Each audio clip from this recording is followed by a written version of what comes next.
الحمد لله الحمد لله وحده والصلاة والسلام على من لا نبي بعده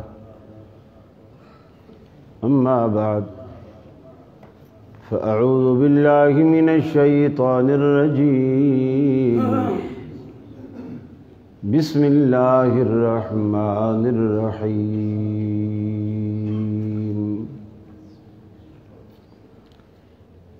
إن الدين عند الله الإسلام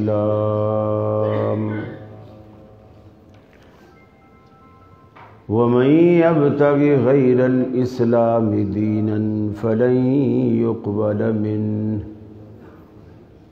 وهو في الآخرة من الخاسرين.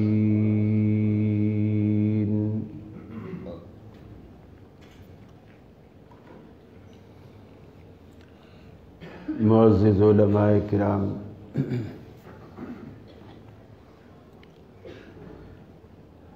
میرے پنجاب کے اہل توحید بھائیوں، میری مسلم ماؤں بہنوں بیٹیوں، آپ کی اس مسجد میں یہ میری دوسری حاضری ہے۔ البتہ اس صبح کی نشست میں یہ میری پہلی حاضری ہے۔ صبح کے وقت میں ماشاءاللہ مسجد میں اتنی رونق دیکھ کر بہت خوشی ہو رہی ہے۔ اللہ تعالیٰ آپ کا اس طرح جمع ہونا، دین کو سیکھنے اور سمجھنے کے لیے تشریف لانا، بیٹھنا، وقت دینا، نیند خراب کر کے یہاں آ کر کے بیٹھنا، اپنی جناب میں قبول و مقبول فرمائے۔ اور یہاں حاضری کے سبب آپ کے جو کام رک گئے ہیں کہ آپ گھر پہ ہوتے تو شاید وہ کام کرتے، اللہ سے دعا ہے آپ کے سارے رکے کام اس حاضری کی وجہ سے اپنے فضل سے آپ کے پورے کرا دیں۔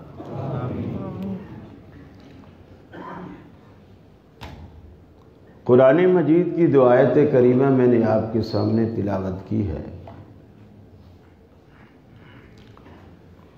اس میں اللہ رب العالمین کہتا ہے کہ میرے نزدیک جو دین ہے وہ اسلام ہے، اور ساتھ میں یہ بھی کہا کہ اسلام کے علاوہ کوئی شخص کوئی اور دین لائے گا تو ہم اسے قبول نہیں کریں گے، اور آخرت میں بھی ایسا بندہ خسارے میں رہے گا جو اسلام سے ہٹ کر کوئی دین لائے گا۔ اب سوال یہ ہے کہ اللہ جس کو اسلام کہتا ہے اور اسی کو اپنا دین کہہ رہا ہے، وہ کیسے پتہ چلے گا کہ یہ دین ہے؟ کیسے ثابت ہوگا کہ یہ دین ہے؟ چونکہ ہر مسجد والے یہی کہتے ہیں جو کچھ ہم پیش کر رہے ہیں یہی اصل دین ہے۔ ہر جگہ آپ کو یہی سننے کو ملے گا، ہم سچے ہیں، ہم حق پر ہیں، اور ہماری دعوت ہی اصل دین کی دعوت۔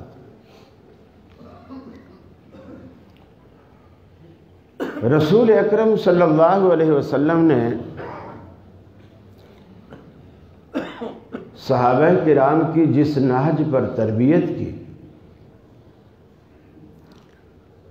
وہ اصل نہج ہے جو صحیح معنوں میں دین کہلانے کا حق رکھتا ہے۔ اور 24 گھنٹے کوئی بھی صحابی رسول اللہ صلی اللہ علیہ وسلم کے ساتھ نہیں ہوتا تھا، اس لیے کسی بھی ایک صحابی کے پاس رسول اکرم صلی اللہ علیہ وسلم کا پورا علم نہیں ہے۔ کوئی مسجد میں ہے تو گھر میں نہیں ہے، کوئی گھر میں ہے میدان جہاد میں نہیں ہے، کوئی میدان جہاد میں ہے سفر میں ساتھ نہیں ہے۔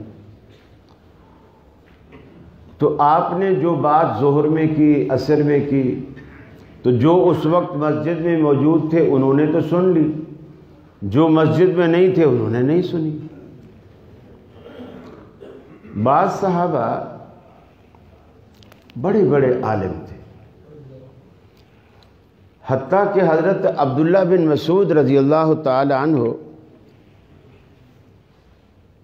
اتنے بڑے صحابی تھے، قد کے بہت چھوٹے، دبلے پتلے، جسامت بالکل معمولی۔ جب وہ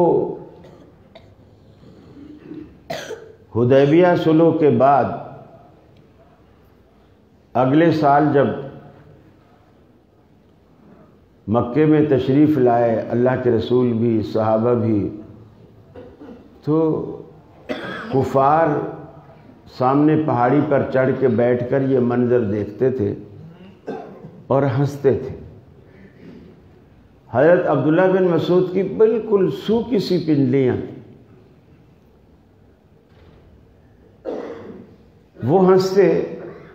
اللہ کے حبیب نے کفار کو دکھانے کے لیے آپ نے فرمایا طواف کے جو پہلے 3 چکر ہیں نا، وہ ذرا سا سینہ تان کے اکڑ کے نوابوں کی طرح اور تھوڑا تیز رفتاری، یعنی تھوڑا اپنی جوانی دکھاؤ، کفر پر روب طاری ہو مسلمانوں کا، کہ ایسے نہیں بھی یہ صرف کھجوریں کھاتے ہیں اور ستو پیتے ہیں، ان میں کوئی جان مان ہے نہیں، یہ کیا لڑیں گے کیا ماریں گے۔ تو اس وقت آپ نے ایک بڑی عجیب بات فرمائی۔ آپ نے فرمایا یہ جو عبداللہ کی پنڈلیاں ہیں نا، پنڈلیاں، اس کی مثال اس لیے لی کہ وہ بہت ہی سوکھے تھے، جسے آپ کمزور کہتے، کہ یہ جو عبداللہ کی پنڈلیاں ہیں، عبداللہ بن مسعود رضی اللہ تعالیٰ عنہ کی، فرمایا قیامت والے دن اللہ تعالیٰ جو میزان لگائے گا، اس میزان کے پلڑے اتنے بڑے اور اتنے مضبوط ہیں کہ فرمایا لو ان السماوات والارض، اگر سارے 7 آسمان اور 7 زمینیں اس پلڑے میں رکھ دیے جائیں تو وہ پلڑے اتنے بڑے اور مضبوط ہیں کہ وہ 7 آسمانوں اور 7 زمینوں کا وزن اٹھا لیں گے، اور یہ ساری زمینیں اور آسمان اس میں سما جائیں گے۔ لیکن فرمایا عبداللہ بن مسعود کی پنڈلیوں کا وزن وہ ترازو نہیں اٹھا سکے، جو 7 آسمانوں کو بھی اٹھا لے گا عبداللہ بن مسعود کی پنڈلیوں کو نہیں اٹھا سکے۔ پھر آپ نے فرمایا یہ وزن عبداللہ بن مسعود کے علم کا ہے، علم کا ہے۔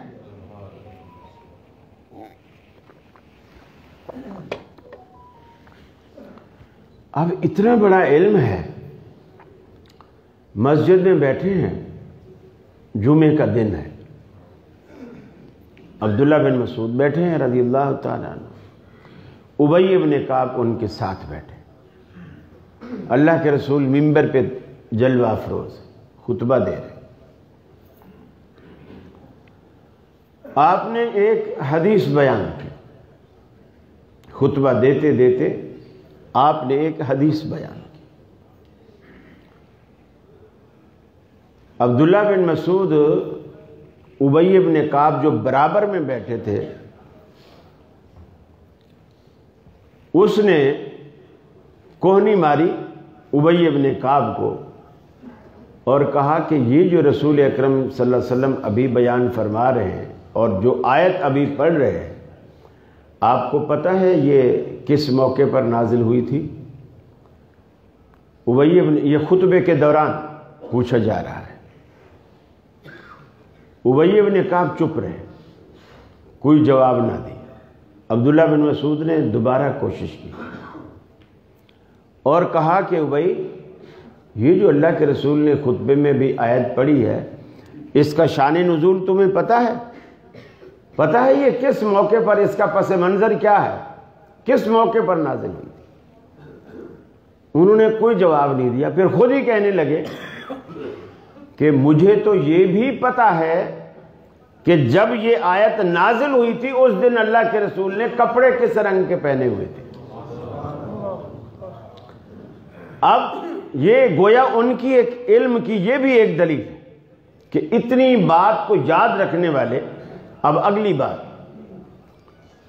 جب جمعہ ختم ہو گیا، خطبہ ختم ہو گیا، نماز کا سلام پھر گیا، عبداللہ بن مسعود اٹھنے لگے، ابی ابن کعب نے ان کو پکڑ لیا اور ان سے کہا لم تحضر معنا الجمعہ، تو نے اے عبداللہ آج ہمارے ساتھ جمعہ نہیں پڑھا، تو ہمارے ساتھ جمعے میں شریک نہیں تھا. اس نے کہا عجیب آدمی ہے، آپ کے ساتھ ہی تو بیٹھا ہوا تھا، اور یاد کر میں نے تم سے پوچھا نہیں تھا کہ اللہ کے رسول جو آیت پڑھ رہے ہیں یہ کس موقع پر نازل ہوئی تھی؟ تو نے جواب ہی کوئی نہیں دیا. انہوں نے کہا اسی لیے میں کہہ رہا ہوں کہ تو نے ہمارے ساتھ جمعہ نہیں پڑھا. پھر عبداللہ بن مسعود نے کہا بات کیا ہے، کھل کے بتاؤ بات کیا ہے. انہوں نے کہا کہ اللہ کے رسول صلی اللہ علیہ وسلم نے فرمایا کہ جو بندہ خطبے کے دوران کسی سے بات کرے تو وہ گویا ایسے ہے جیسے اس نے جمعہ پڑھا ہی نہیں. اور تو بار بار مجھے ٹوک رہا تھا اور مجھ سے پوچھ رہا تھا کہ اللہ کے رسول جو خطبہ دے رہے ہیں، جو آیت پڑھ رہے ہیں، اس کا شان نزول کیا ہے؟ گویا تو مجھ سے بات کر رہا تھا، تیرا تو جمعہ ہی نہیں. اور عبداللہ بن مسعود جس کی پنڈلیوں کا وزن روز آخرت میزان بھی نہیں اٹھا سکے گا، اس عبداللہ کو یہ حدیث معلوم نہیں تھی، یہ حدیث معلوم نہیں. اس نے کہا یہ حدیث ہے، اللہ کے رسول کا فرمان ہے. ابی بن کعب نے کہا بالکل. عبداللہ بن مسعود نے ابی بن کعب کو پکڑا، رسول اللہ صلی اللہ علیہ وسلم کے پاس آئے اور جا کر کے کہا کہ یا رسول اللہ صلی اللہ علیہ وسلم، آپ نے جب خطبہ دیا، خطبے کے دوران میں نے اس سے یہ بات معلوم کی اور یہ اب یہ کہتا ہے کہ تو نے میرے ساتھ جمعہ ہی نہیں پڑھا، جبکہ جمعہ میں نے اس کے ساتھ بیٹھ کے پڑھا. آپ نے فرمایا عبداللہ ابی ٹھیک کہہ رہا ہے، ابی ٹھیک کہہ رہا ہے. تو بات یہ معلوم ہوئی کہ بڑے سے بڑا صحابی بھی ہو، ضروری نہیں ہے کہ اس کے پاس رسول اللہ کے علم کا سارا ذخیرہ موجود ہو. یہ اسے معلوم ہے. نبی رحمت صلی اللہ علیہ وسلم جب دار فانی سے رخصت ہوتے ہیں، جب آپ دار فانی سے رخصت ہوتے ہیں، صحابہ کی عجیب ہی کیفیت. لوگ تو یہاں میلاد کے جلوس نکالتے ہیں اور خوشیاں مناتے ہیں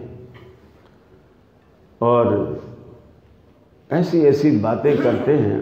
میں نے ایک کلپ سنا، کوکب اکاڑوی سے کسی نے مسئلہ پوچھا کہ جی وہابی لوگ کہتے ہیں کہ اللہ کے رسول تو اس دن فوت ہوئے تھے اور تم خوشیاں مناتے ہو. تو انہوں نے کہا کہ غم تو وہ منائیں جن کے مر گئے ہیں، ہمارے نبی تو زندہ ہے. جن کے مر گئے ہیں غم تو وہ منائیں، ہمارے تو زندہ ہے. ایک صاحب نے مجھے آ کے پوچھا کہ اس کا کیا جواب؟ میں نے کہا ہر بات کا جواب نہیں ہوتا. پھر بھی بولے کیا جواب ہو سکتا؟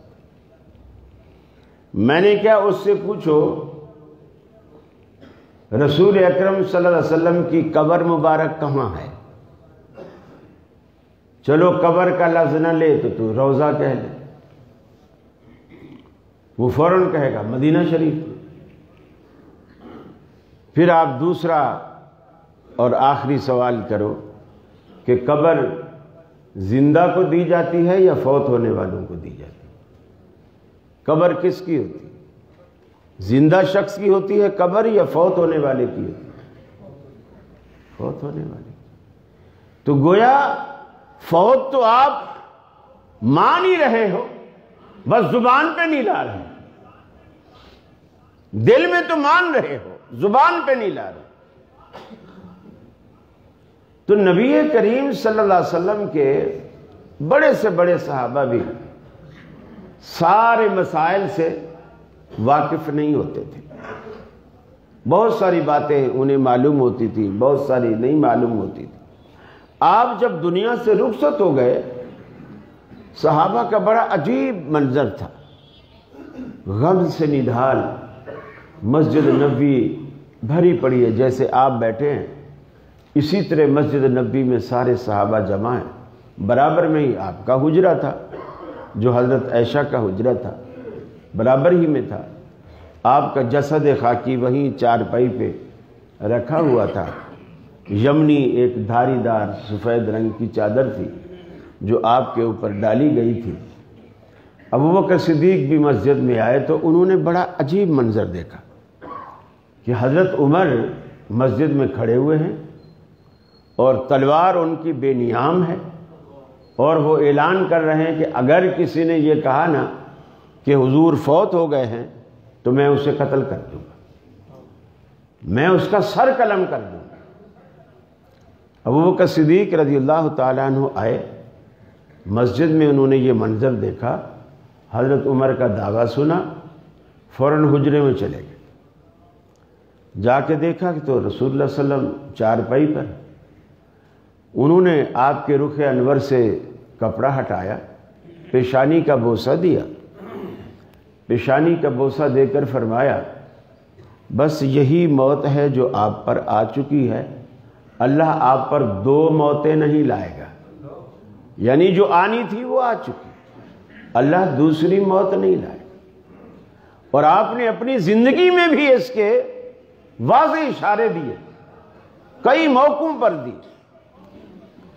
بلکہ آخری موقع پر جب سیدہ فاطمہ الزہرا آئی اور انہوں نے رسول اللہ صلی اللہ علیہ وسلم کو بڑی تکلیف میں دیکھا، بخار اتنا ہے کہ جسم تپ رہا. حضرت عائشہ فرماتی ہیں جب تک اللہ کے رسول کو بخار نہیں آیا تھا میں یہ سمجھتی تھی کہ بخار دوزخ کی گرمیوں میں سے ایک گرمی ہے، دوزخ کی تپش ہے. لیکن جب اللہ کے رسول کو بخار آیا اور اتنا تیز بخار آیا کہ ہم ٹھنڈے پانی کے کئی مشکیزیں آپ پر ڈالتے تھے، پھر کہیں جا کر کے ہوش آتی اور تھوڑی دیر بعد پھر جسم وہی گرم ہو جاتا. تو میں اپنا نقطہ نظر میں نے تبدیل کر لیا کہ اگر یہ دوزخ کی گرمی ہوتی تو اللہ کے رسول کو یہ بخار کبھی نہ آتا. میں نے اپنے نظریوں کو چینج کر لیا. حضرت فاطمہ الزہرا آپ کی لخت جگر آئی، آپ کے برابر میں تشت رکھا ہوا ہے، اس میں ٹھنڈا پانی ہے. اللہ کے رسول بار بار اس ٹھنڈے پانی میں ہاتھ ڈالتے اور اپنے چہرے پر پھیرتے، اور وہ جسم کی تپش کی وجہ سے پانی جیسے چہرے کو لگتا چند ہی لمحوں میں وہ خشک ہو جاتا، جلد پہ جیسے سوکھ جاتا. آپ پھر دوبارہ پانی میں ٹھنڈے پانی میں ہاتھ ڈالتے اور چہرے پر پھیرتے. حضرت فاطمہ نے دیکھا تو بے ساختہ منہ سے نکلا، ہے میرے ابا کی تکلیف، یعنی گویا مجھ سے دیکھ ہی نہیں جا رہے. اللہ کے رسول نے فرمایا لا کرب بعد اليوم، اے میری بیٹی آج تیرے ابا کی تکلیف کا آخری دن ہے. لا کرب بعد اليوم، آپ کے آج کے بعد تیرے ابا کو کوئی تکلیف نہیں ہو، کوئی تکلیف. تو اللہ کے رسول نے بھی زندگی میں ایسے اشارے دیے کہ جیسے اب میں جانے والا ہوں، اور آپ چلے گئے. صدیق اکبر نے جب پیشانی کا بوسہ دیا، بوسہ دینے کے بعد مسجد میں آئے، حضرت عمر کے غصے کی کوئی پرواہ نہیں کی، سیدھا ممبر پہ چڑھ گئے. ممبر پہ چڑھے اور لوگوں کو خطبہ دیا.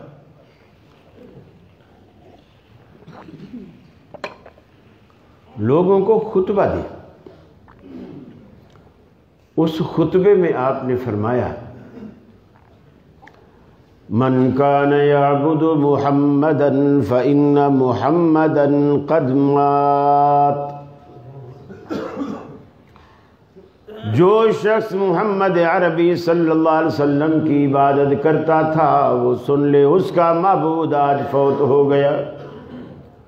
وَمَنْ كَانَ يَعْبُدُ اللَّهَ فَإِنَّ اللَّهَ حَيٌّ لَا يَمُوتُ، اور جو شخص اللہ کی عبادت کرتا تھا وہ سن لے اس کا معبود زندہ ہے، حَيٌّ لَا يَمُوتُ، اور ایسا زندہ ہے کہ اس پر کبھی موت کا اطلاق نہیں ہوتا، وہ ذات کبھی فوت ہونے والی نہیں۔ کل من علیہا فان، کل من علیہا فان ویبقى وجہ ربک ذو الجلال والاکرام، ساری دنیا پر فنا کی تلوار چلے گی، باقی رہنے والی اللہ کی ذات۔ دو صحابہ کرام جلیل القدر صحابہ کرام کے دعوے سامنے آئے، دونوں متضاد دعوے۔ اللہ کے رسول کے بارے میں حضرت عمر کہتے ہیں کہ آپ فوت نہیں ہوئے، اگر کسی نے کہا آپ فوت ہوئے تو میں قتل کر دوں گا۔ ابو بکر صدیق کہتے ہیں کہ اللہ کے رسول فوت ہو گئے، اور دونوں جلیل القدر صحابی ہیں، اور دونوں کے فضائل صحابہ کو معلوم ہے۔ صحابہ کو یہ بھی معلوم ہے کہ آپ نے حضرت عمر کے بارے میں کہا تھا لو کان بعدی نبی لکان عمر، اگر میرے بعد نبوت کے دروازے کھلے ہوتے تو عمر ضرور پیغمبر ہوتا۔ ازواج مطہرات امہات المؤمنین کہتی ہیں کہ عمر عجیب آدمی ہے کہ قرآن اترتا ہمارے گھر میں ہے لیکن اکثر اترتا عمر کی چاہت کے مطابق، اترتا عمر کی چاہت کے مطابق۔ اللہ کے رسول نے ایک موقع پہ فرمایا تھا عمر اتنا بہادر آدمی ہے اور اتنا مضبوط ایمان والا ہے، جس راستے پر چل نکلتا ہے ابلیس وہ راستہ ہی چھوڑ دیتا ہے، اتنا جلیل القدر۔ ایک موقع پر آپ نے یہ بھی فرمایا کہ میں نے ایک خواب دیکھا ہے، رسول اللہ نے فرمایا میں نے ایک خواب دیکھا ہے، کوئی کرتا کپڑا پہنے ہوئے ہیں، کوئی گھٹنے تک، کوئی کمر تک، کوئی ناف تک، کوئی سینے تک، اور حضرت عمر کو میں نے دیکھا وہ سر سے لے کر پاؤں بھی نظر نہیں آ رہے، پورا لمبا، پورا لباس میں ڈھکے ہوئے۔ صحابہ نے پوچھا یا رسول اللہ اس کی کیا تعبیر؟ آپ نے فرمایا یہ عمر کا علم ہے، جس نے سر سے پاؤں تک عمر کو ڈھانپ رکھا ہے۔ اتنے بڑے علم والا اس مسئلے میں خطا کر رہا ہے، اس مسئلے میں غلطی کر رہا ہے۔ علم اتنا ہے کہ علم نے پورا ڈھانپا ہو۔ اب صحابہ کرام کے سامنے عمر کی فضیلت بھی موجود ہے، صدیق اکبر کی فضیلت بھی موجود ہے، کہ آپ نے فرمایا دنیا میں جس نے بھی مجھ پر کوئی احسان کیا تھا میں ان سب کے بدلے دے چکا۔ ابو بکر واحد شخص ہے جس کے احسانوں کا بدلہ روز آخرت اللہ ہی سے دے گا، میں اسے بدلہ نہیں دے سکا۔ آپ نے ایک موقع پر یہ بھی فرمایا تھا، اللہ اکبر، صدیق اکبر رضی اللہ تعالی عنہ کی بیٹی صاحبزادی حضرت عائشہ صدیقہ رضی اللہ تعالی عنہ فرماتی ہیں کہ ایک دن میں نے پوچھا اللہ کے رسول صلی اللہ علیہ وسلم سے کہ اللہ کے رسول یہ جو آسمان کے دامن میں ستارے ہیں، بعض محدثین کا اس روایت پر کلام ہے، یہ جو ستارے ہیں آسمان کے دامن میں، کیا دنیا میں کوئی ایسا شخص بھی ہے کہ اس کی نیکیاں اتنی ہوں جتنی آسمان کے دامن میں ستارے ہیں؟ اور آپ فرماتی ہیں سوال تو میں نے کر دیا، لیکن جواب بھی میرے ذہن میں جو میں نے سوچا تھا کہ اب اللہ کے رسول سے جب یہ پوچھوں گی اور آپ اس کا جواب دیں گے تو میرے باپ ابو بکر کا نام لیں گے، یہ بھی میں نے دل میں خود ہی سوچ لی۔ لیکن جب میں نے پوچھا کہ وہ کون ہے تو آپ نے فرمایا وہ عمر بن خطاب ہے، جس کے دامن میں اتنی نیکیاں ہیں جتنی آسمان کے دامن میں ستارے ہیں۔ پھر فرماتی ہیں میں نے حیران ہو کر پوچھا این حسنات ابی بکر یا رسول اللہ، اللہ کے رسول میرے باپ ابو بکر کی نیکیاں کہاں گئی؟ گویا یہ تو بڑا پیمانہ ہے، ابو بکر کی نیکیاں کہاں؟ آپ نے فرمایا عائشہ تو بھی کمال کرتی ہے، ابو بکر کی نیکیوں کا پوچھتی ہے اور پیمانہ بناتی ہے آسمان کے ستاروں کو۔ ابو بکر کی ساری زندگی کی نیکیاں انما جمیع حسنات عمر، عمر کی ساری زندگی کی نیکیاں ابو بکر کی ایک رات کا مقابلہ نہیں کر سکتی۔ اب دونوں کی فضیلتیں سامنے موجود ہیں۔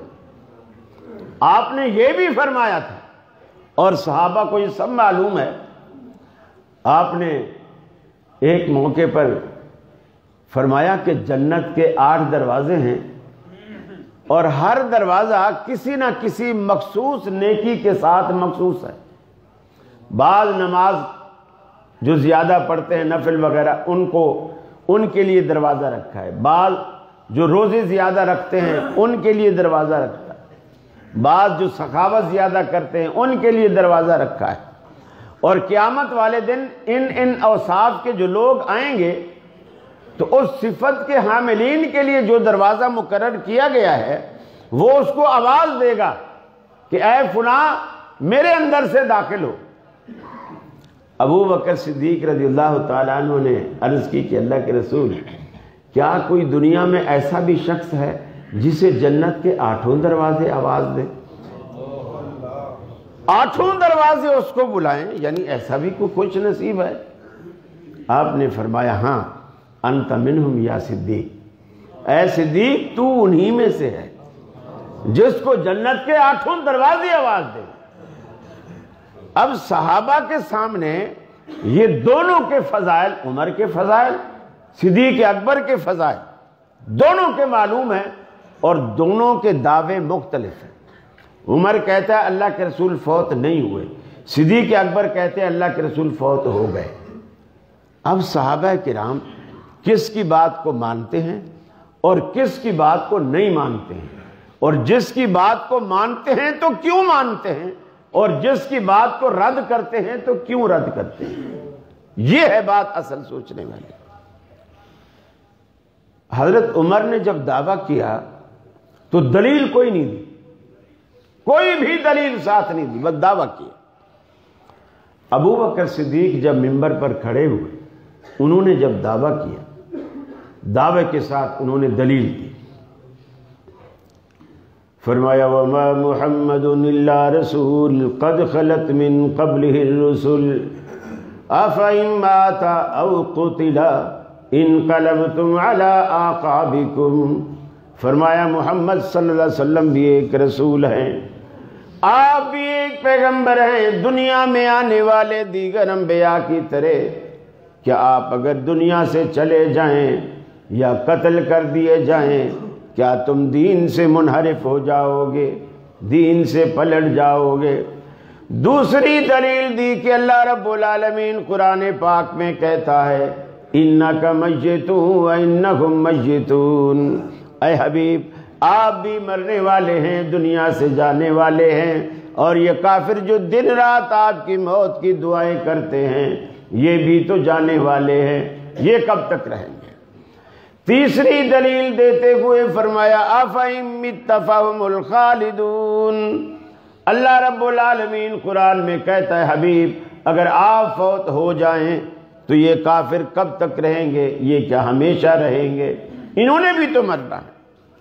چوتھی دلیل دیتے ہوئے فرمایا كُلُّ مَنْ عَلَيْهَا فَانٍ وَيَبْقَى وَجْهُ رَبِّكَ ذُو الْجَلَالِ وَالْإِكْرَامِ، ساری دنیا فنا ہونے والی ہے اور باقی رہنے والی اللہ رب العالمین کی ذات۔ اب جب صدیق اکبر کے یہ دلائل سامنے آ گئے سارے صحابہ نے انہوں نے ایسے محسوس کیا جیسے یہ قرآن کی آیات اتری ہی اب ہے۔ حضرت عمر کی بھی سمجھ میں آ گئی، بغیر حیل حجت کے انہوں نے اپنی تلوار فوراً نیام میں ڈال دی، گویا انہوں نے بھی مان لیا کہ میری غلطی ہے اور اللہ کے رسول واقعی فوت ہو چکے ہیں۔ بات کیسے مانی گئی؟ دلیل کے ساتھ۔ صدیق اکبر نے جب دلائل دیے، آپ کے رخصت ہونے کے بعد صحابہ کرام کی زندگی میں دوسرا بڑا اختلاف پیدا ہوا۔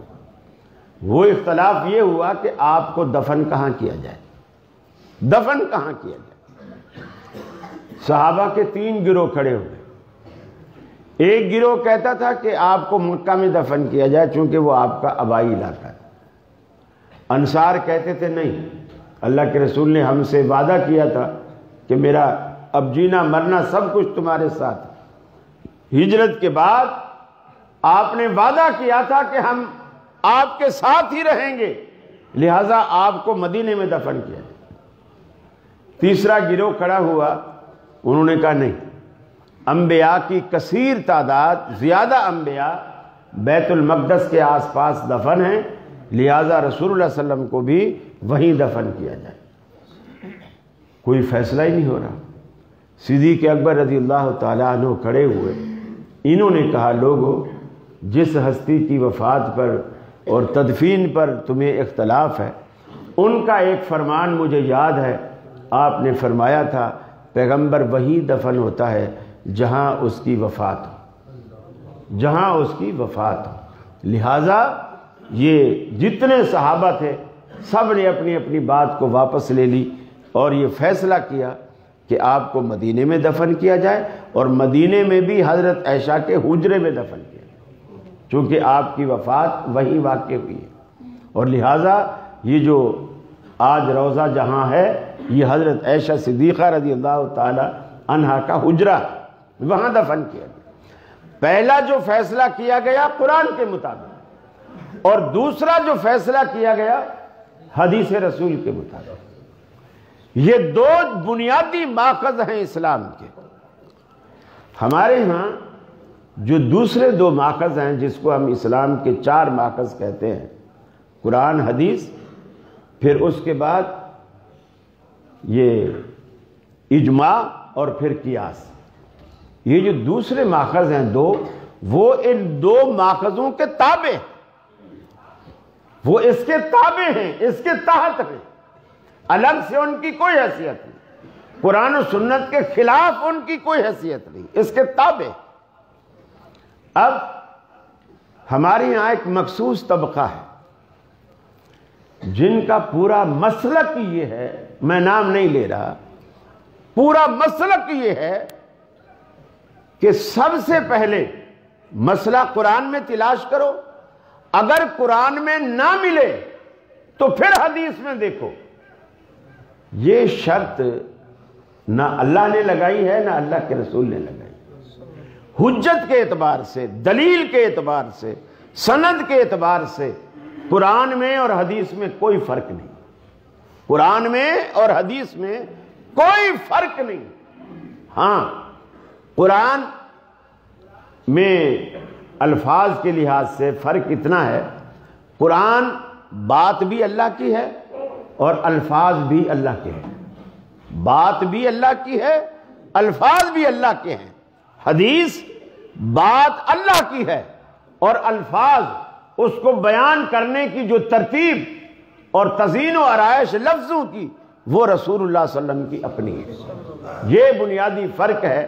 باقی سند کے لحاظ سے، دلیل کے لحاظ سے آپ اس کے پابند نہیں ہیں کہ پہلے آپ کو اگر حدیث سوال سنتے ہی حدیث ذہن میں آئی ہے تو آپ اس کو روکے رکھیں، پہلے قرآن کی کوئی آیت تلاش کریں۔ یہ اسلامی مزاج ہی نہیں، یہ مقلدین نے یہ بات خام خواہ لوگوں کے ذہنوں میں ڈالی ہے کہ پہلے قرآن پھر حدیث۔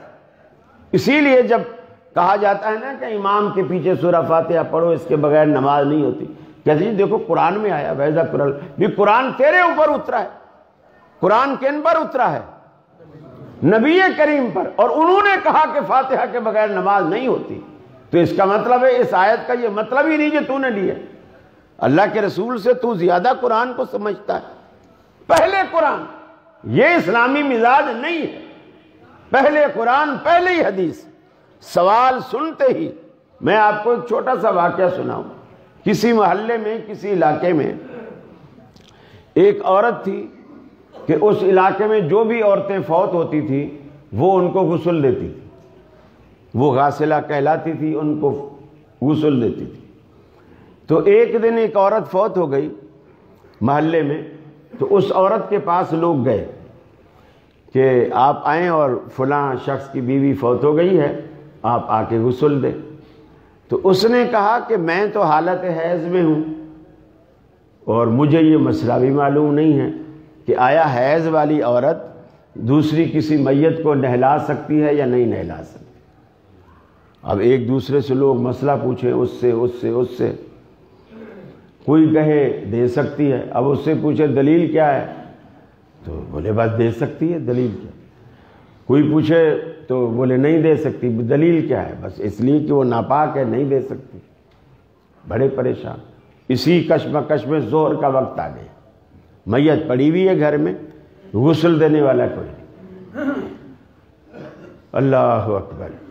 مسجد میں امام ابو ثور رحمۃ اللہ علیہ ظہر کے وقت میں تشریف لائے، بڑے جلیل القدر، ثور سے کے ساتھ، بڑے جلیل القدر صحابی تھے یہ، تابعی بھی نہیں، تبع تابعین میں سے تھے۔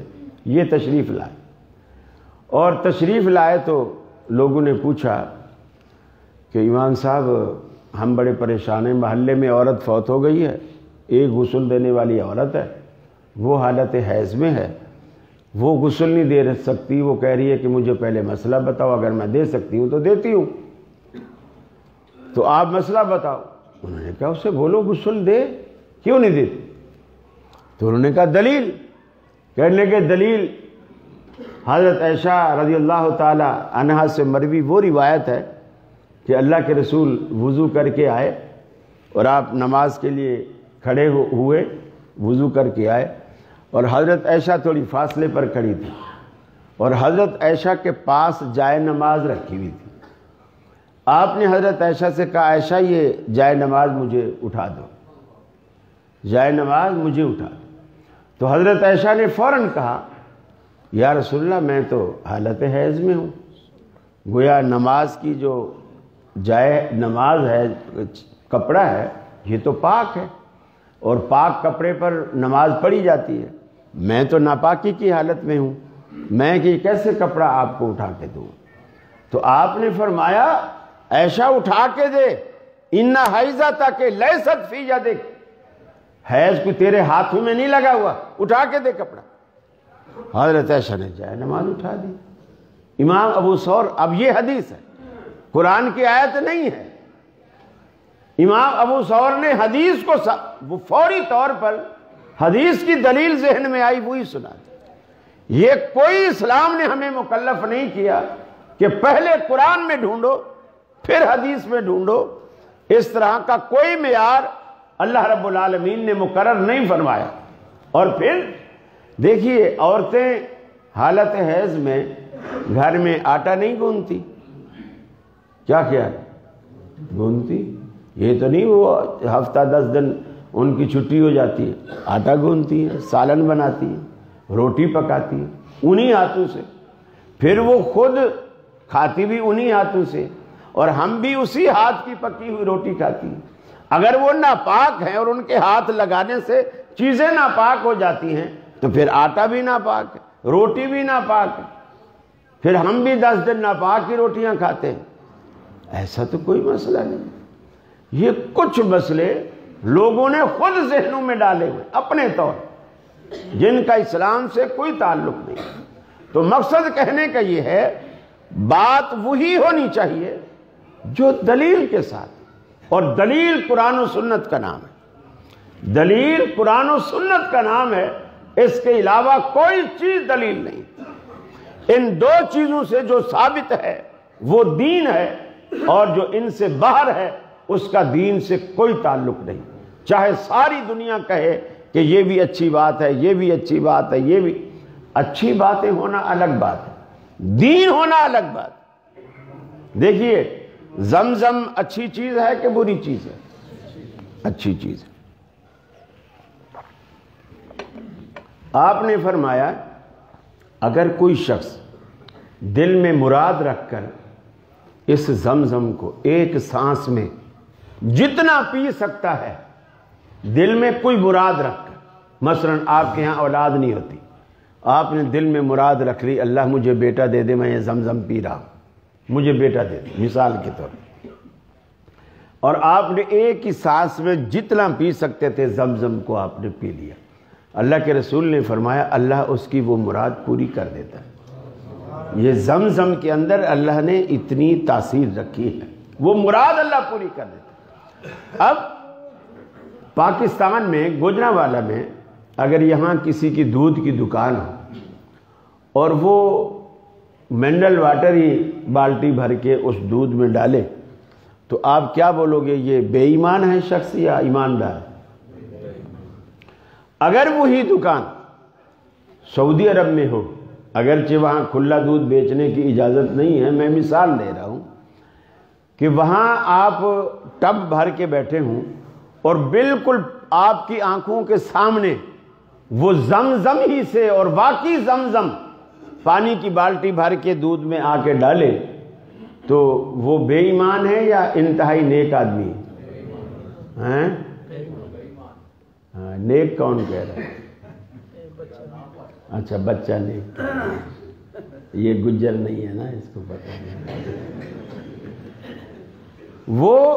وہ بھی بے ایمان ہے، حالانکہ اس نے زمزم میں دودھ میں اچھی چیز ملائی ہے یا بری چیز ملائی ہے؟ اچھی چیز ملائی۔ اب یہ لوگ اکثر دلیل دیتے ہیں میاں ٹھیک ہے یہ ملاوٹ ہے، مگر دین میں ہم نے کوئی بری چیز تو نہیں ملائی نا۔ اب کھانے کے اوپر ہم نے سورہ اخلاص ہی پڑھی ہے نا، فاتحہ پڑھی ہے، سورہ یاسین پڑھی جس کو ختم شریف کہتے ہیں، سورہ ملک پڑھی ہے، ہم نے کوئی کسی کو گالی تو نہیں دی، برا کام تو نہیں کیا۔ اگر اذان سے پہلے صلاۃ و سلام پڑھا ہے تو یار اللہ کے حبیب پر درود ہی پڑھا ہے نا، کوئی گناہ تو نہیں کیا، کام تو اچھا ہے نا۔ اچھے اور برے کا بتائے گا کون؟ دلیل سے پتا چلے گا کہ یہ کام اچھا ہے یا برا۔ فی نفس ہی اس کا اچھا ہونا اس کو اچھا نہیں کرے گا، فی نفس ہی کسی کام کا اچھا ہونا، جیسے فی نفس ہی زمزم اچھا ہے، لیکن اگر کوئی شخص اسے پانی میں ڈال کے بیچ رہا ہے، دودھ میں ڈال کے اسے بیچ رہا ہے، تو وہ شخص بے ایمانی کر رہا ہے، لوگوں کے ساتھ دھوکہ کر رہا ہے۔ بے شک بظاہر اچھا کام ہے، ممکن ہے اس کی دکان کا جو دودھ پیے ہو سکتا ہے زمزم کی برکت سے اللہ اس کی بھی مرادیں پوری کر دے، لیکن وہ بے ایمان ہے جس نے پانی ڈالا۔ گویا دودھ میں زمزم ملاؤ یا گوجرانوالہ کا پانی ملاؤ، دونوں ایک برابر ہیں اور دونوں بے ایمان، دونوں ملاوٹ کرنے والے، اور دونوں کے لیے آپ نے فرمایا من غش فلیس منا۔ کوئی آپ نے استثناء نہیں دیا کسی خاص بندے کو، جس نے بھی ملاوٹ کی وہ ہم میں سے نہیں ہے، جس نے دھوکہ کیا وہ ہم میں سے نہیں ہے۔ میرے بھائی دین کو سمجھیے، اور یہ جو پوچھنے کا سوال کرنے کا جو مزاج ہے نا، یہ صرف آپ کو الحمدللہ الحمدللہ اہل حدیث کے پاس ملے گا اور کہیں نہیں ملے گا۔ لوگ تو آپ دوسروں کی مسجد میں آپ جا کے دیکھو اور آپ ان کے کسی بڑے عالم سے آپ سوال کر کے دیکھو، آپ پوچھ کے دیکھو، آپ کے سوال کرتے ہی وہ سمجھ جائے گا کہ یہ اہل حدیثوں کی مسجد سے آیا ہے بندہ، یا ان کے ساتھ اٹھتا بیٹھتا ہے، یہ گستاخ ہے، علماء سے پوچھتا ہے۔ ارے علماء سے نہیں پوچھیں گے تو کیا جہلاء سے پوچھیں گے؟ یہ اس کی اتنی جرت، اتنے بڑے عالم سے سوال کر، حضرت نے جو کہہ دیا ہے کافی ہے، حضرت سے پوچھ رہا ہے دلیل کیا ہے؟ یہ دلیل مانگنے کا مزاج صرف اہل حدیث کا، اور اللہ کا بڑا احسان ہے، بڑا احسان۔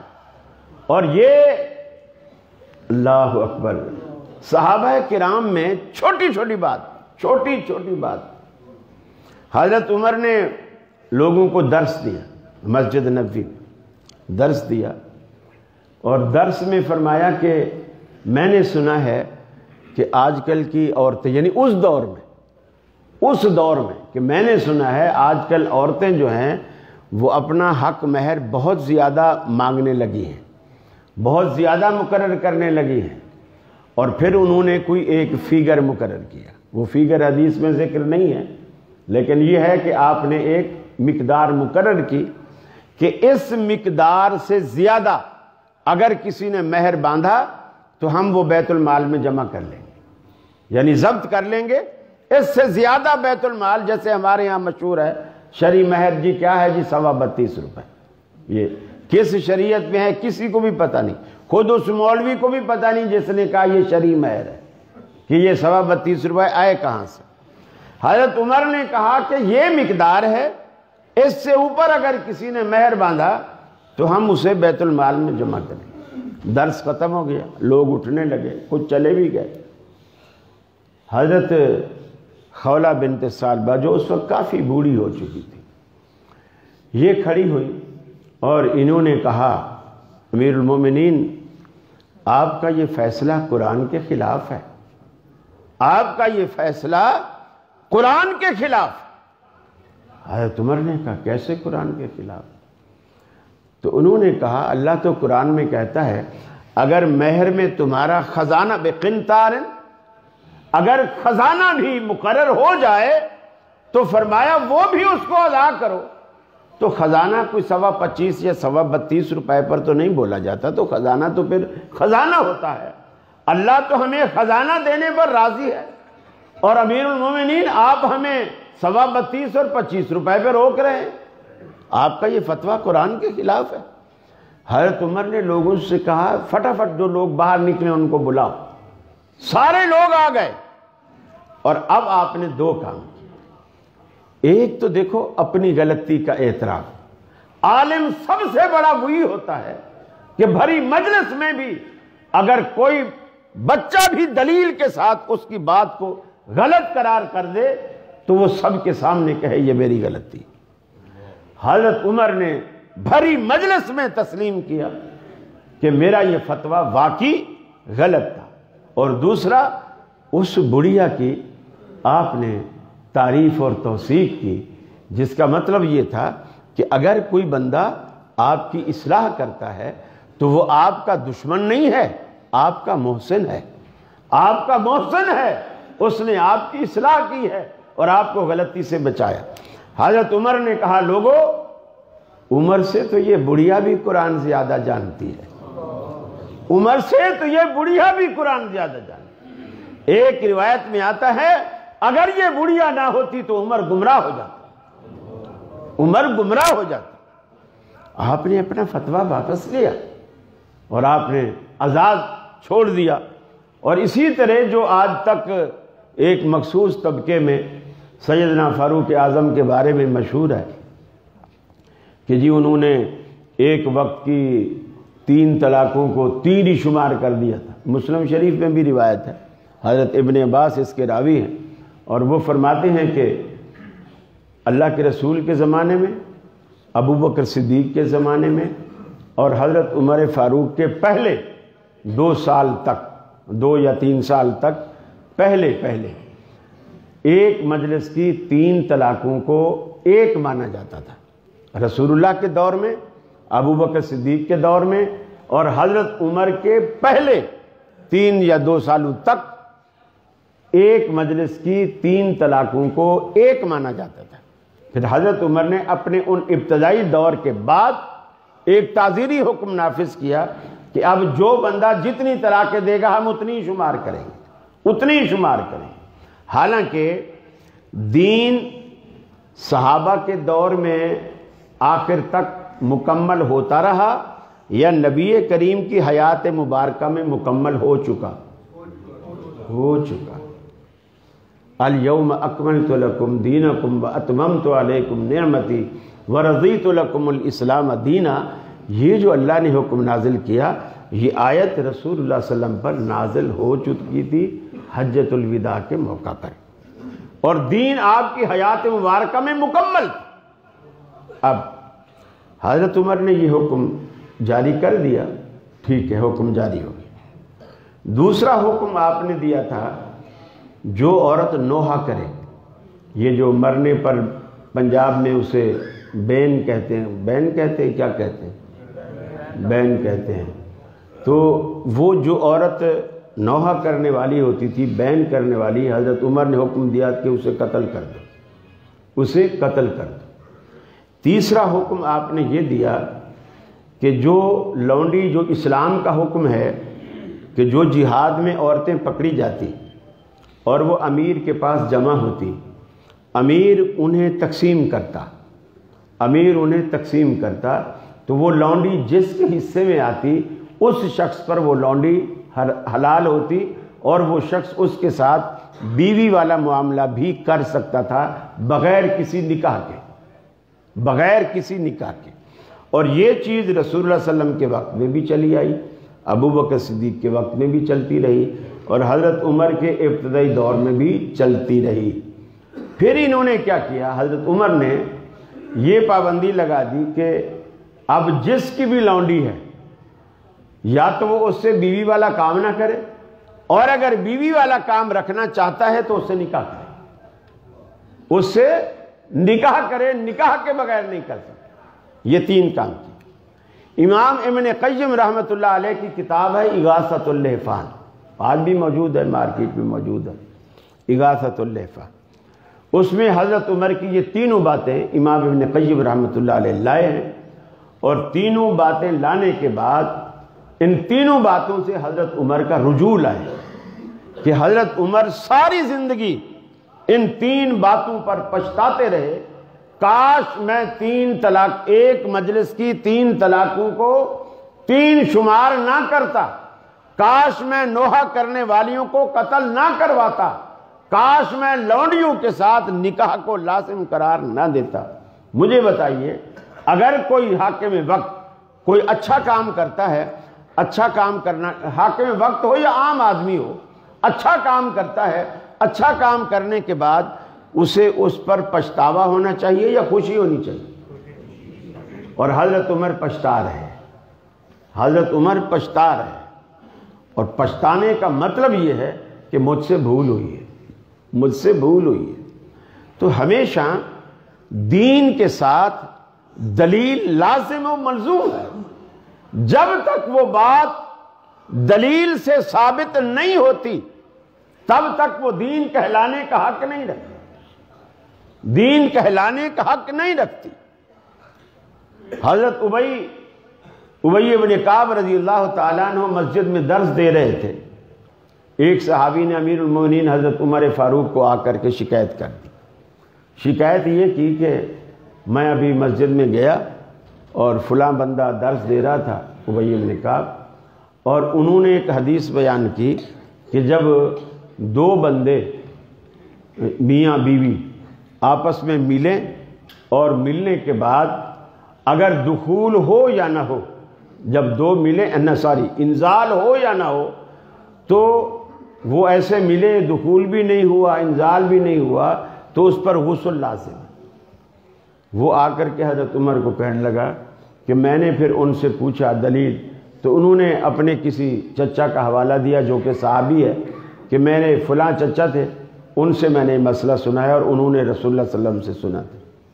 اب وہ حضرت عمر کی عدالت میں ان کی پیشی ہو گئی، بلایا گیا، کہا کہ تو یہ مسئلہ بیان کر رہا تھا، تیرے پاس اس کی کیا دلیل ہے؟ انہوں نے کہا میں اپنے چچا سے سنا۔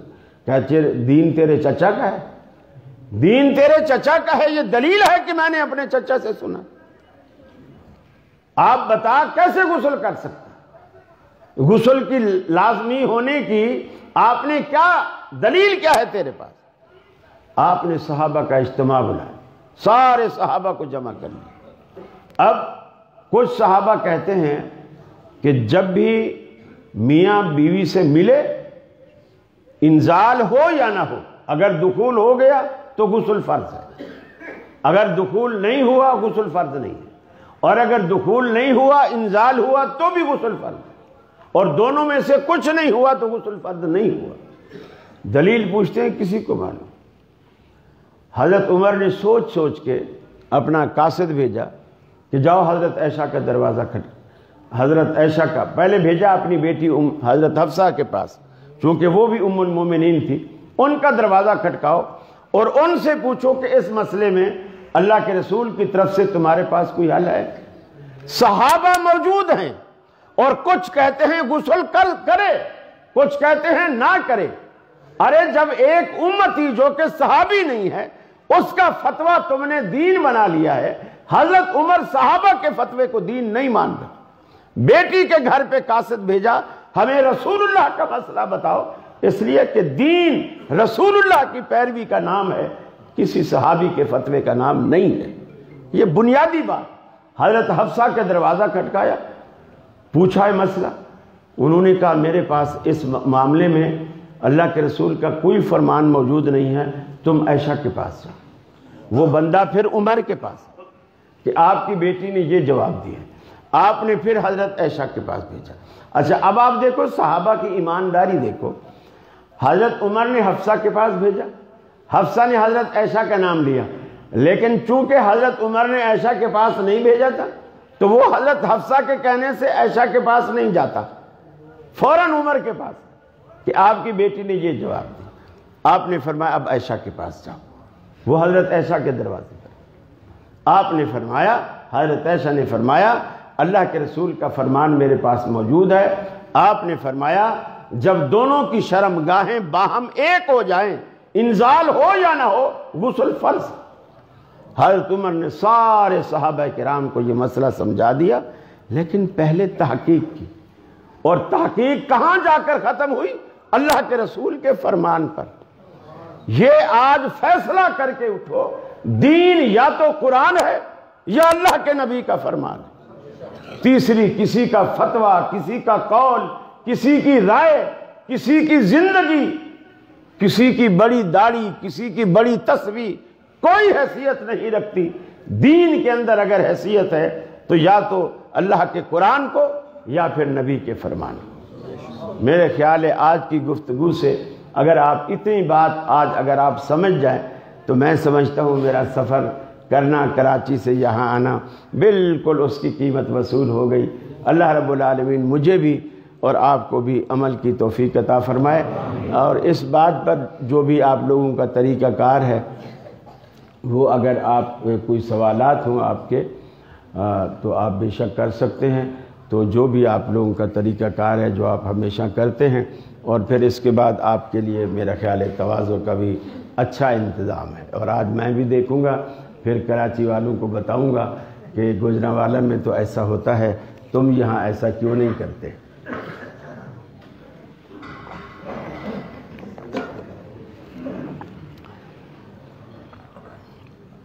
یہ اس میں سوال ہے؟ اچھا ایک جو نا وہ جواب دے گا اس کو ایک لفافہ۔ ماشاءاللہ، یہ راز ہے کہ اس میں کیا ہے؟ پاکستانی کرنسی۔ نماز کی زبانی نیت اور وضو والا ذرا۔ یہ ہیٹر وغیرہ چل رہے ہیں کیا؟ ہیٹر تو بند کر دو یار، کم از کم لوگوں کی ہیٹ، ویسے تو وہابیوں کی ہیٹ ویسے ہی بہت ہوتی ہے، ہیٹر کی ضرورت ہی نہیں، ہیٹر بند کر دیں آپ۔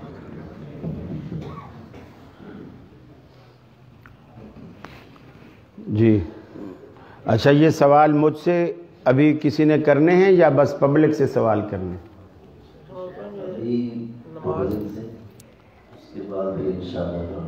نماز کے لیے جو نیت کی جاتی ہے نہیں، میں پہلے میرے سوال کا جواب دینا کہ اب سوالات مجھ سے ہوں گے یا پبلک سے سوال؟ اچھا، پہلے پبلک سے ہوں گے، پھر اس کے بعد پبلک کو موقع دیا جائے گا آپ سے کریں۔ اچھا ٹھیک ٹھیک۔ احباب گرامی، ہماری نشست کا ایک حصہ مکمل ہوا، دوسرا حصہ سوال و جواب کا ہے جو شیخ محترم نے بیان کیا ہے۔ انشاءاللہ اسی میں سے ہی آپ احباب کی خدمت میں 12 سوال رکھے جائیں گے۔ جس صاحب کو جواب آتا ہو وہ صرف اپنا دایاں ہاتھ کھڑا کرے گا، شیخ محترم انتخاب کر کے اس سے سوال کا جواب پوچھیں گے، اور جواب مائک پہ آ کر دینا ہے تاکہ پبلک کو بھی اس جواب کا پتہ چل سکے۔ اور ایک بات کا خیال کرنا ہے، جب سوال ہو رہا ہو کسی کے کان میں جواب نہیں بتانا، بس جس کو جواب آتا ہے وہ صاحب اپنا دایاں ہاتھ کر دیں۔ سب سے پہلا سوال یہ ہے کہ نبی صلی اللہ علیہ وسلم کی وفات کے وقت کس صحابی کی تلوار بے نیام تھی اور کس وجہ سے تھی؟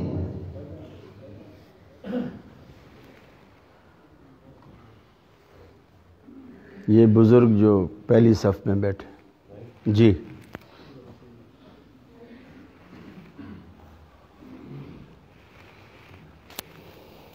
السلام علیکم ورحمۃ اللہ۔ رسول اللہ صلی اللہ علیہ وسلم جب دنیا سے انتقال فرما گئے تو حضرت عمر رضی اللہ تعالیٰ عنہ وہ کھڑے ہو گئے اور اپنی تلوار نیام سے باہر نکال کر کہنے لگے کہ اگر کسی نے بھی کہا کہ رسول اللہ صلی اللہ علیہ وسلم فوت ہو گئے تو میں اس کا سر کاٹ دوں گا، سر نہیں پھاڑوں گا، قتل کر دوں گا۔ اچھا دیکھیے، میں یہ بھی عرض کروں کہ نہیں، جواب مکمل ہے۔ سوال یہ تھا کہ وہ کون سے صحابی تھے جنہوں نے اپنی تلوار نیام سے نکال لی۔ اس کا صرف اتنا جواب ہے، حضرت عمر فاروق، بس تاکہ وقت بھی بچے اور آپ کا ناشتہ ٹھنڈا بھی نہ ہو۔ جی یہ اچھا، اس میں جیسے رکھے ہوئے ہیں یہ اسی طرح ترتیب سے دیے جائیں یا ان میں فرق ہے؟ ٹھیک، بسم اللہ، جزاکم اللہ۔ سوال نمبر 2، نبی صلی اللہ علیہ وسلم کی وفات کے وقت کس صحابی نے آپ کی پیشانی کا بوسہ لیا اور کیا الفاظ کہے، اور صحابہ کو کن دلیلوں کے ساتھ سمجھایا کہ نبی صلی اللہ علیہ وسلم وفات پا چکے؟ یہ ہری شرٹ والے۔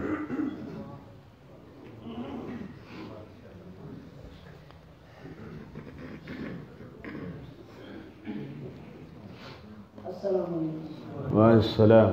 حضرت ابوبکر صدیق تھے اور انہوں نے پیشانی پہ بوسہ دے کے تو باہر گئے تھے، اور انہوں نے خطبے کے بعد یہ کہا تھا کہ اے لوگوں، جو حضرت صلی اللہ علیہ وسلم کی عبادت کرتا ہے وہ ابھی اس دنیا میں نہیں ہے، اور جو اللہ کی عبادت کرتا ہے وہ بھی زندہ ہے۔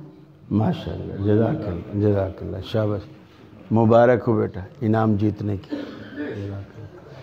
سوال نمبر 3، قیامت کے دن ترازو میں کس صحابی کی پنڈلیوں کا وزن اس ترازو سے بھارا ہوگا، اور اصل میں وہ وزن کس چیز کا ہو؟ جی ویسے جن کو میں کھڑا کر رہا ہوں یہ میرے بالکل بھی واقف نہیں ہے۔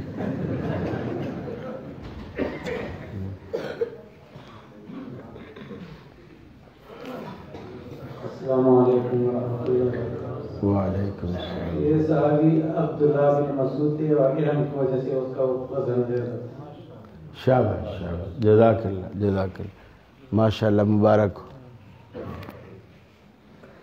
سوال نمبر 4، نبی صلی اللہ علیہ وسلم کی کس بیوی نے آسمان کے ستاروں کے برابر نیکیوں کا سوال کیا اور ان کے دل میں کیا جواب تھا، اور نبی صلی اللہ علیہ وسلم نے ان کو کیا جواب دیا؟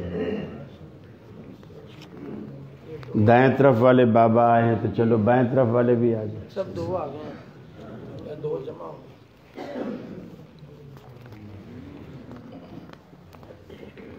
السلام علیکم۔ وعلیکم السلام ورحمۃ اللہ۔ السلام علیکم ورحمۃ اللہ۔ وعلیکم السلام۔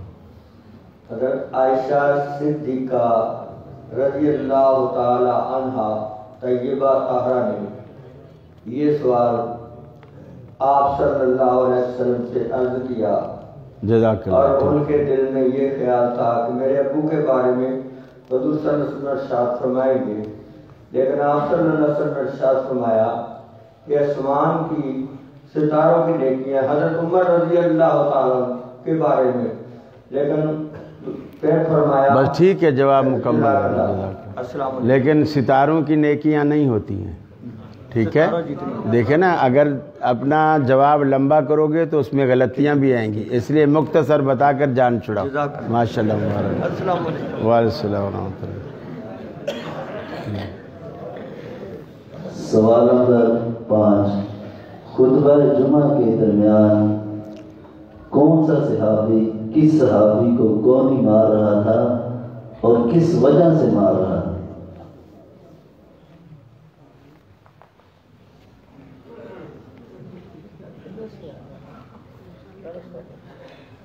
یہ السلام علیکم ورحمۃ اللہ وبرکاتہ۔ وعلیکم السلام۔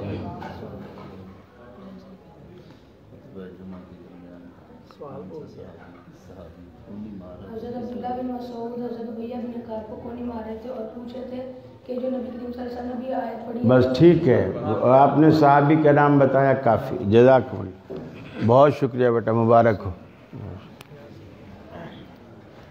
سوال نمبر 6، حضرت عمر رضی اللہ تعالی عنہ اپنے کن فیصلوں سے پچھتاتے رہے؟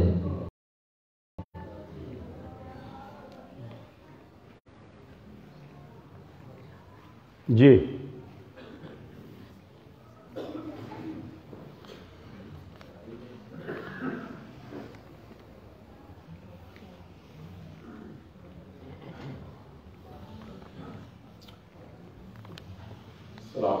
وعلیکم السلام۔ ایک نشست میں 3 طلاق والا فیصلہ اور لونڈی کو جو ہے وہ پابند کرنا کہ اس کے ساتھ نکاح کرنا ہے، اور جو ہے اپنا شادی کے موقع پر جو دیا جاتا ہے حق مہر کے بارے میں کہ حق مہر جو ہے اس کی مقدار مقرر کی۔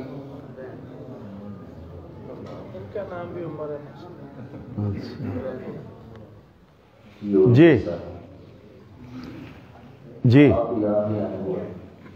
پیچھے والے، جی، تھوڑا سا کنفیوز ہو گیا۔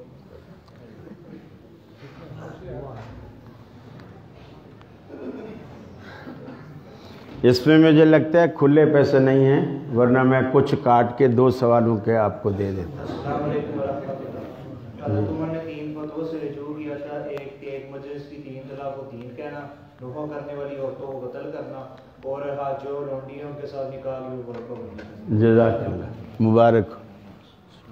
وعلیکم السلام۔ سوال نمبر 7، قرآن اور حدیث میں بنیادی فرق کیا ہے؟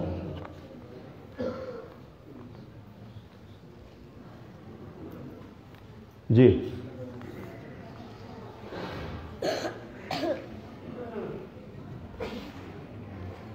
السلام علیکم۔ وعلیکم السلام۔ قرآن اور حدیث میں بنیادی فرق، قرآن کلام بھی اللہ کا ہے اور الفاظ بھی اللہ کے ہیں، اور حدیث کلام اللہ کا بیان اللہ کا ہے اور الفاظ رسول اللہ صلی اللہ علیہ وسلم کے ہیں۔ ٹھیک، جزاکم اللہ، مبارک ہو، بہت شکریہ۔ سوال نمبر 8، نبی صلی اللہ علیہ وسلم نے صحابہ کے بارے میں کیا خواب دیکھا اور اس کی تعبیر آپ نے کیا فرمائی؟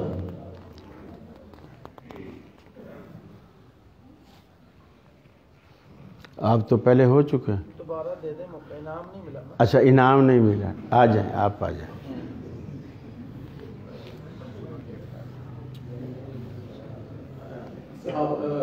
پیارے آقا صلی اللہ علیہ وسلم نے مختلف صحابہ رضی اللہ اجمعین کو خواب میں دیکھا کہ انہوں نے کرتے پہنے ہیں مختلف سائز کے مطابق، کسی کا پنڈلی کا، کسی کا، تو جناب عمر رضی اللہ تعالیٰ عنہ کو دیکھا کہ ان کا جو کپڑا ہے وہ پیروں تک لٹک رہا ہے، تو صحابہ رضی اللہ اجمعین نے عرض کیا کہ اس کی تعبیر فرمائیں، تو آپ صلی اللہ علیہ وسلم نے فرمایا کہ ایمان ہے، علم۔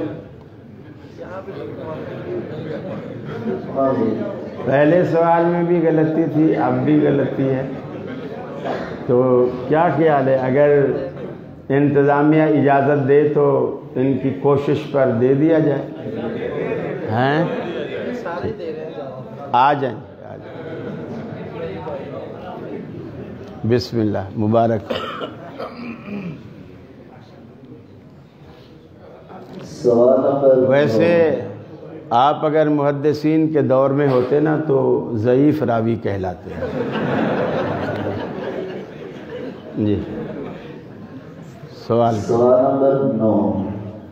خطبہ جمعہ کے درمیان کیا ایک دوسرے سے بات کرنا جائز ہے کہ نہیں، اس کی دلیل بھی پیش کریں. یاد ہے؟ کرو.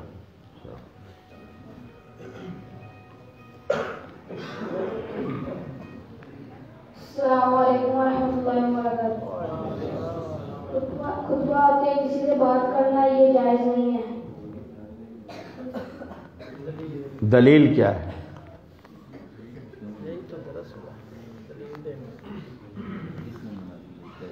آپ صلی اللہ نے منع کیا ہے خطبہ کے دوران.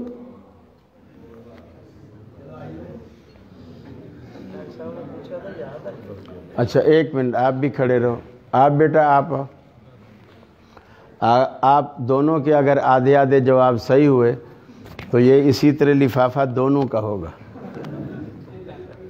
جی خطبے کے درمیان بات کرنا جائز نہیں. حضرت صلی اللہ علیہ وسلم نے فرمایا جس نے خطبے کے درمیان بات کی اس نے جمعہ نہیں پڑھا. وہ حدیث سناؤ نا.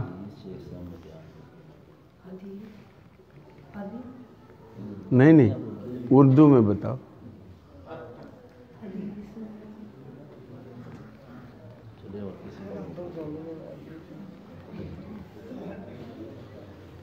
کیا خیال ہے؟ ویسے اتنی بات تو خیر ٹھیک ہے کہ اللہ کے رسول نے منع فرمایا، یہ بھی ایک دلیل ہے. میرا خیال ہے ان دونوں کو ایک لفافہ بسم اللہ اور آدھا ان کو دینا کھلے کرا کے. چل سوال نمبر 10. وفات پانے والی عورت کا غسل کس وجہ سے روکا گیا اور اس کا حل کس امام صاحب نے بتایا، کس دلیل کے ساتھ؟ آپ پہلے ہو گئے ہیں نا. ہاں تو سارے لفافے تو نہیں نا لو.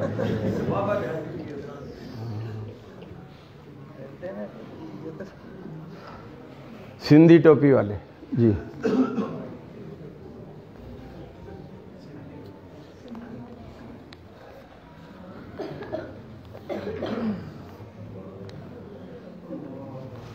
یہ سندھی تو نہیں ہے کہ سندھی ہے؟ اچھا میراب تو ویسے ہے سندھی ٹوپی والے. جی السلام علیکم. وعلیکم السلام. اس عورت کے حیض کی وجہ سے غسل روکا گیا تھا کہ وہ عورت حائضہ تھی، اور اس مسئلے کا حل امام ثوری رحمۃ اللہ علیہ. سوری نہیں امام ثور. چل ٹھیک. جزاک اللہ. بہت بہت شکریہ. مبارک ہو. یہ لیجیے. اگر ٹائم ہو تھوڑی سی تلاوت سنا دیں آخر میں. بس ہوں سنگ بھی سکھ کہتے ہوں انشاءاللہ. ٹھیک. سوال نمبر 11. نبی صلی اللہ علیہ وسلم کی تدفین کے وقت صحابہ کے کتنے گروہ تھے اور ان کی کیا کیا رائے تھی، اور کس صحابی کے کہنے پر نبی صلی اللہ علیہ وسلم کو ان کے حجرہ میں ہی ایسے ہیں سیدھا.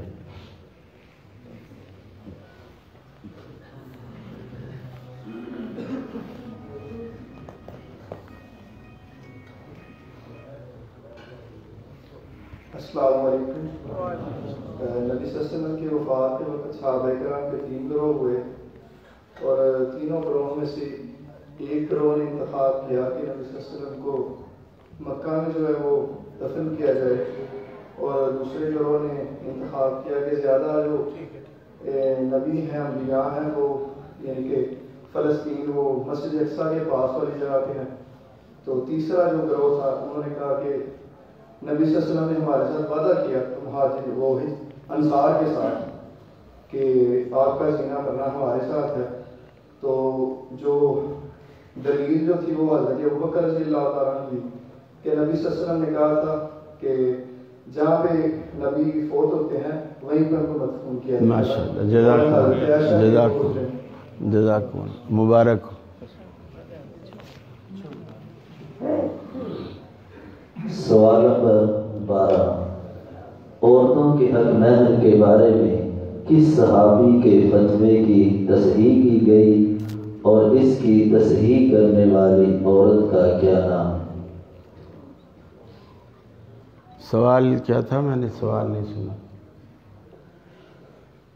حق مہر کے متعلق کس صحابی کے فتوے کی تصحیح کی گئی اور اس فتوے کی تصحیح کرنے والی عورت کا کیا نام؟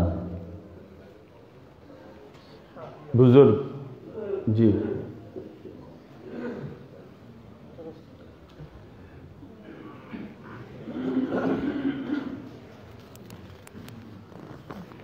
السلام علیکم۔ وعلیکم السلام۔ حضرت عمر رضی اللہ تعالیٰ عنہ کا یہ فتویٰ آیا تھا کہ عورتوں کا حق مہر مقرر ہونا چاہیے، اور جس صحابیہ نے اس فتوے کا رد کیا تھا ان کا نام خولا رضی اللہ تعالیٰ عنہ تھا۔ ماشاء اللہ، جواب درست ہے، جزاک اللہ، مبارک ہو۔ وعلیکم السلام، مبارک ہو۔ جا نہیں رہے، کیا بات ہے، یہ لیجیے۔ اچھا بیٹھ بھی وہیں گے کہ کہیں میں نہ اٹھ کے بھاگ جاؤں۔ یہ دو سوال جو نا سیرت کے بارے میں،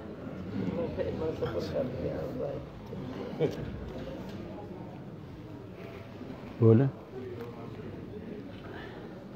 آئندہ سے انشاءاللہ ہمارے دو سوال جو ہیں وہ نبی صلی اللہ علیہ وسلم کی سیرت کے بارے میں ہوا کریں گے۔ تو آج سے ہم آغاز کرتے ہیں۔ یہ سوال بچوں سے ہے کہ نبی صلی اللہ علیہ وسلم کے والد کا کیا نام تھا اور آپ کی والدہ کا کیا نام تھا؟ اچھا، بچوں میں عمر کی کوئی قید ہے؟ کس عمر کا بچہ؟ عمر کی کوئی قید ہے؟ نہیں۔ یہ چھوٹا بچہ جی۔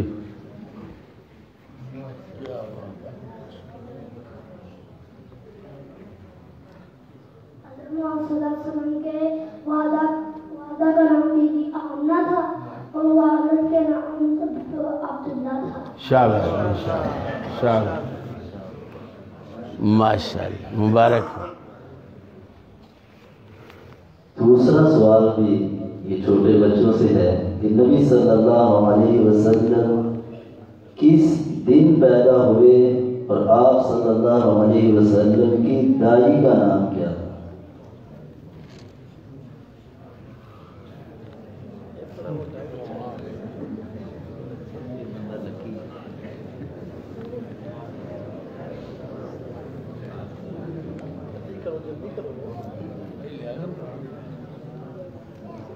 السلام علیکم۔ وعلیکم آپ صلی اللہ علیہ وسلم 12 ربیع الاول والے دن پیدا ہوئے تو آپ کی دائی کا نام تھا دائی بھی یا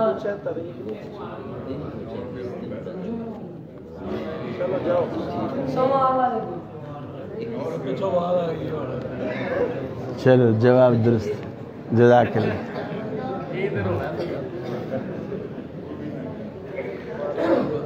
اچھا، ویسے ماشاءاللہ بہت خوبصورت پروگرام ہے اور کافی دلچسپ پروگرام ہے۔ میرا انتظامیہ کو ایک مشورہ ہے، تجویز ہے، اگر وہ پسند آئے تو اس کو کیجئے گا کہ یہ جس طرح آپ ہر اتوار کو کر رہے ہیں نا، تو پھر سال میں ایک تقریب رکھیں اور اس تقریب میں نا انہی لوگوں میں پھر پورا اندازی کر کے جو لوگ انعام جیت رہے ہیں، سال بعد آپ کی مسجد میں ایک ریکارڈ ہونا چاہیے، اور جو آج 12 لوگ صحیح جواب دے کر انعام لے گئے ہیں نا، ان کے ناموں کا اندراج ہونا چاہیے، اور سال بعد اسی دن ایک تھوڑا اس کو بڑے پیمانے پر کہہ لیں ایک تقریب ہو، اور اس میں کم از کم 3 ٹکٹ عمرے کے نکالے جائیں۔ تو یہ بہت خوبصورت پروگرام ہے، اور انشاءاللہ جو لوگ پھر وہ جو 3 ٹکٹ عمرے کے نکالے جائیں وہ خطیب کی پسند پہ نہ نکالے جائیں، وہ قرآن اندازی پر نکالے جائیں. پھر یعنی وہ فیصلہ اللہ پر چھوڑ دیں کہ اللہ کس کو بلانا چاہ رہا ہے. بس یہ ایک میری تجویز ہے، اگر پاس آئے تو ایسا بھی بہرحال گجرانوالہ والے ایسا کر سکتے ہیں ماشاءاللہ، خاص کر اس سوسائٹی والے کو. جی آخری سوال ہمارا نماز کے ترجمے کے بارے میں ہوتا ہے. اس سے پہلے ایک اعلان سماعت فرما لیں. انشاءاللہ آئندہ جو اتوار آ رہا ہے ہمارے پاس تشریف لا رہے ہیں فضیلت الشیخ محترم جناب غلام مصطفیٰ ظہیر امن کو بھی حافظہ اللہ تعالی. انشاءاللہ وہ درس قرآن ارشاد فرمائیں گے. تمام احباب سے گزارش ہے کہ اسی طرح جو تشریف لائیں، انشاءاللہ بہت فائدہ ہوگا. تو اب کوئی بچہ آئے اور تمام احباب کو جو نماز ہے وہ ترجمے کے ساتھ پڑھا دے.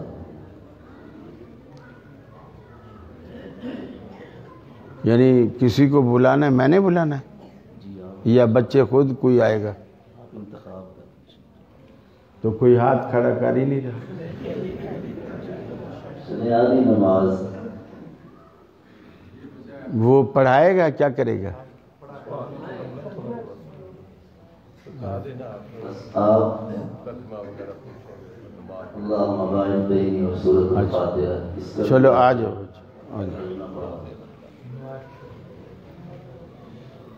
السلام علیکم. وعلیکم السلام ورحمۃ اللہ. پڑھیں بیٹا دعا استفتاح اور سورۃ الفاتحہ پڑھیں ترجمے کے ساتھ. ہاں میرے کان میں نہیں، اس میں بولو. سورہ فاتحہ، سورہ فاتحہ. ہاں بسم اللہ الرحمن الرحیم. شروع کرتا ہوں اللہ کے نام سے جو بڑا مہربان ہے، رحم کرنے والا ہے. الحمدللہ رب العالمین. سب طرح کی تعریفیں اللہ تعالیٰ ہی کو صلاح بار ہو ہیں جو تمام مخلوقات کا پروردگار ہے. الرحمن الرحیم، بڑا مہربان نہایت رحم کرنے والا ہے.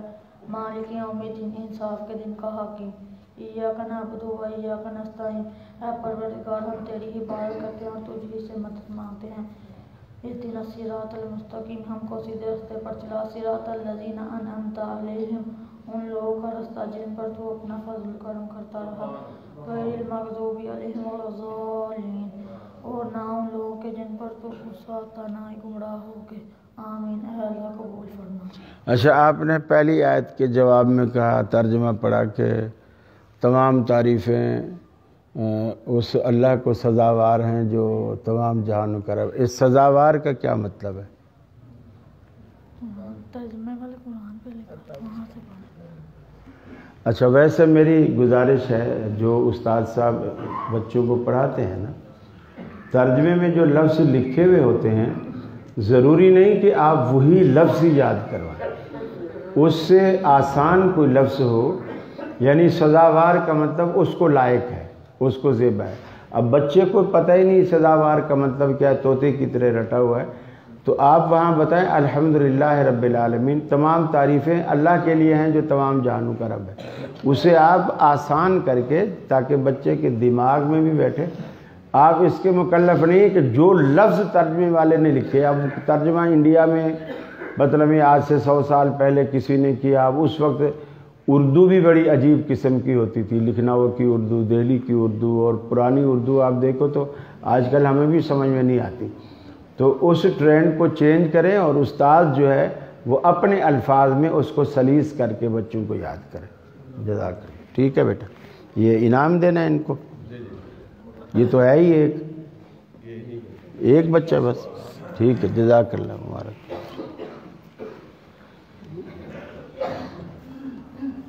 اور دوسرا، یہ اکثر میں نے دیکھا ہے اللہ کی ذات کے لیے لوگ، بلکہ خطیب حضرات بھی میں نے دیکھا، وہ اللہ کا ادب اس طرح کرتے ہیں کہ اللہ تعالیٰ فرماتے ہیں. مثلا اللہ تعالیٰ فرماتے ہیں، جیسے ہم کہتے ہیں نا فلاں کے والد صاحب آ رہے ہیں. اگر ہم بولیں وہ آ رہا ہے، والد صاحب اس کا آ رہا ہے، تو یہ اس کو برا لگے گا کہ میرے والد کا ادب نہیں کیا. اور اللہ کو بھی وہ اسی طرح ادب کرتے ہیں کہ اللہ تعالیٰ فرما رہے ہیں، اللہ فرماتے ہیں، اللہ فرمائیں گے۔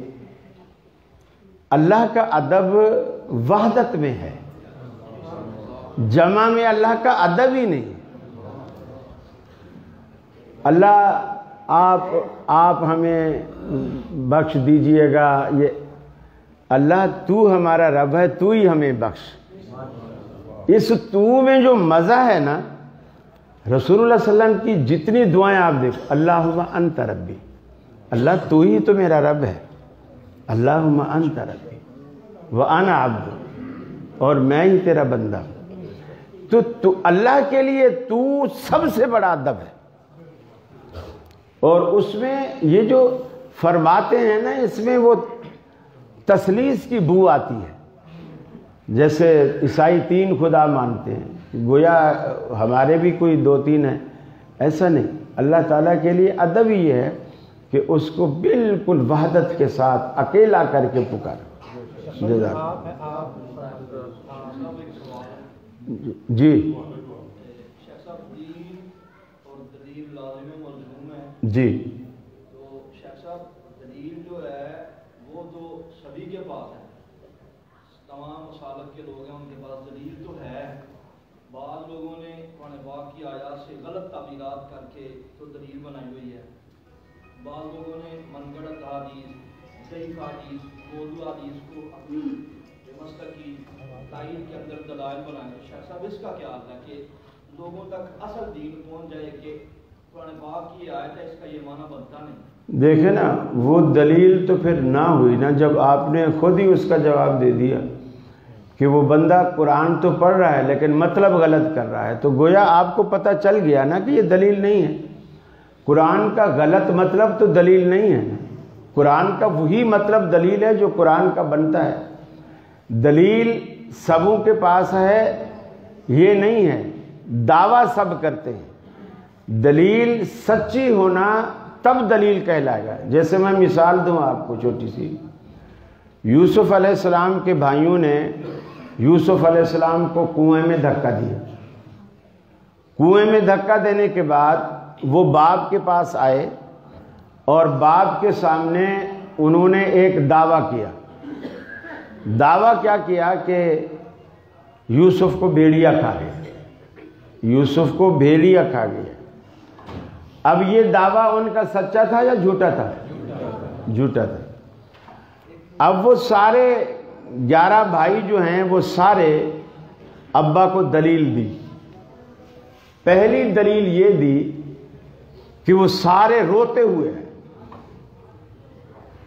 تاکہ ابا کو ہم اعتبار دے سکیں کہ اگر ہمارے بھائی کو بھیڑیے نے نہ کھایا ہوتا تو ہم کیوں روتے۔ تو گویا ان کا رونا انہوں نے بطور دلیل کے پیش کیا۔